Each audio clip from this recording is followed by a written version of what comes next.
Welcome to my channel. Comments, subscribe, like my mobile. ॐ विश्वकर्माय नमः। ॐ श्री नित्यकर्माय नमः। ॐ श्री अर्जुन सखाय नमः।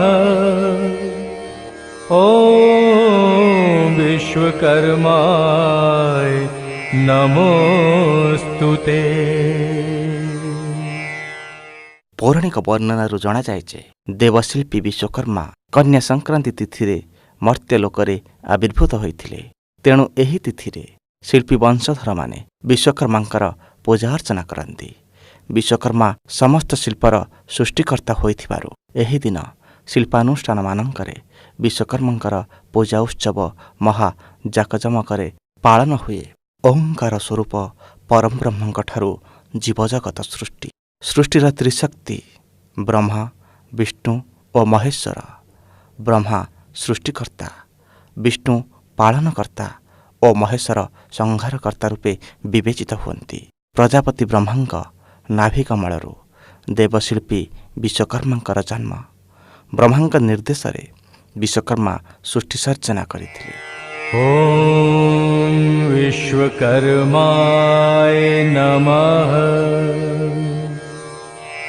ॐ श्री नित्यकर्माय नमः। ॐ श्री अर्जुन सखाय नमः।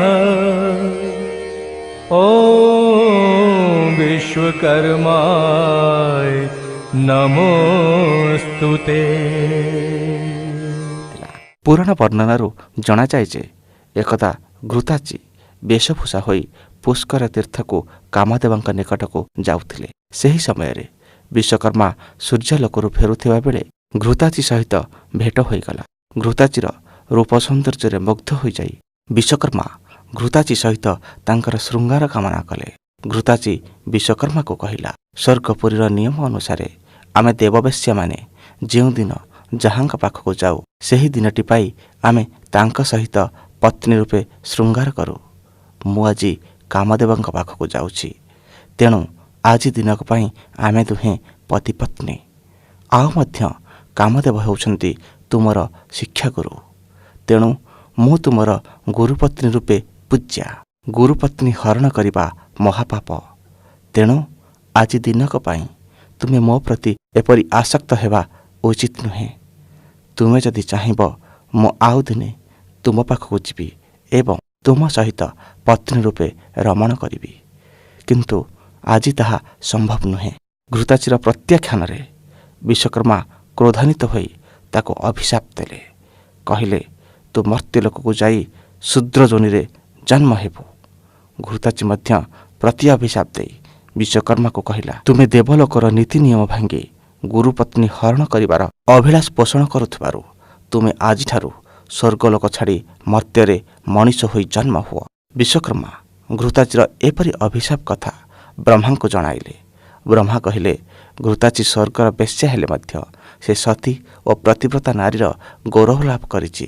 ତେଣୁ ତାର ଅଭିଶାପ ନିଷ୍ଫଳ ହେବାର ନୁହେଁ। ତେଣୁ ତୁମେ ମର୍ତ୍ତ୍ୟ ଲୋକରେ ବ୍ରାହ୍ମଣ କୂଳରେ ଜନ୍ମ ହେବ ଏବଂ ଘୃତାଚୀ ସହିତ ତୁମର ମିଳନ ହେଲେ ତୁମ ଦୁହିଁଙ୍କର ମନୁଷ୍ୟ ଜନ୍ମରୁ ମୁକ୍ତି ମିଳିବ ଏବଂ ପୁନର୍ବାର ସ୍ୱର୍ଗପୁରକୁ ଲେଉଟି ଆସିବ। ପରବର୍ତ୍ତୀ କାଳରେ ସେ ମର୍ତ୍ତ୍ୟରେ ବ୍ରାହ୍ମଣ କୂଳରେ ଜନ୍ମ ନେଲେ। ସେ ଜାତିସ୍ମର ଥିବାରୁ ନିଜର ପୂର୍ବ ଜନ୍ମର ସମସ୍ତ ଘଟଣା ଜାଣିପାରିଲେ। ସେ ଶିଳ୍ପଶାସ୍ତ୍ରରେ ପାରଙ୍ଗମ ଥିବାରୁ ଶିଳ୍ପୀକାର ଦ୍ୱିଜ ରୂପେ ପରିଚିତ ହେଲେ ଏବଂ ସମସ୍ତ ପ୍ରକାର ନିର୍ମାଣ କାର୍ଯ୍ୟରେ ନିଜକୁ ନିୟୋଜିତ କରି DJ Suzy.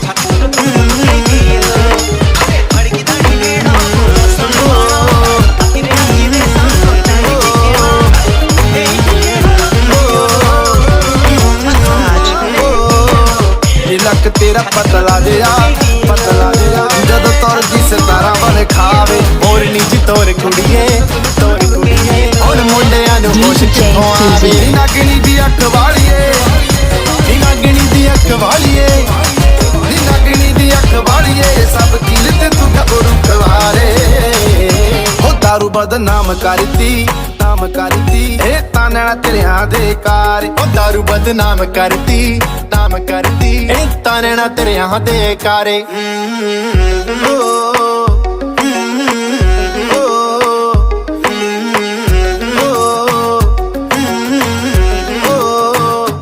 ਠੇਕਿਆਂ ਦੇ ਰਾਹ ਭੁੱਲ ਗਏ ਜਦੋਂ ਤੱਕ ਲੈ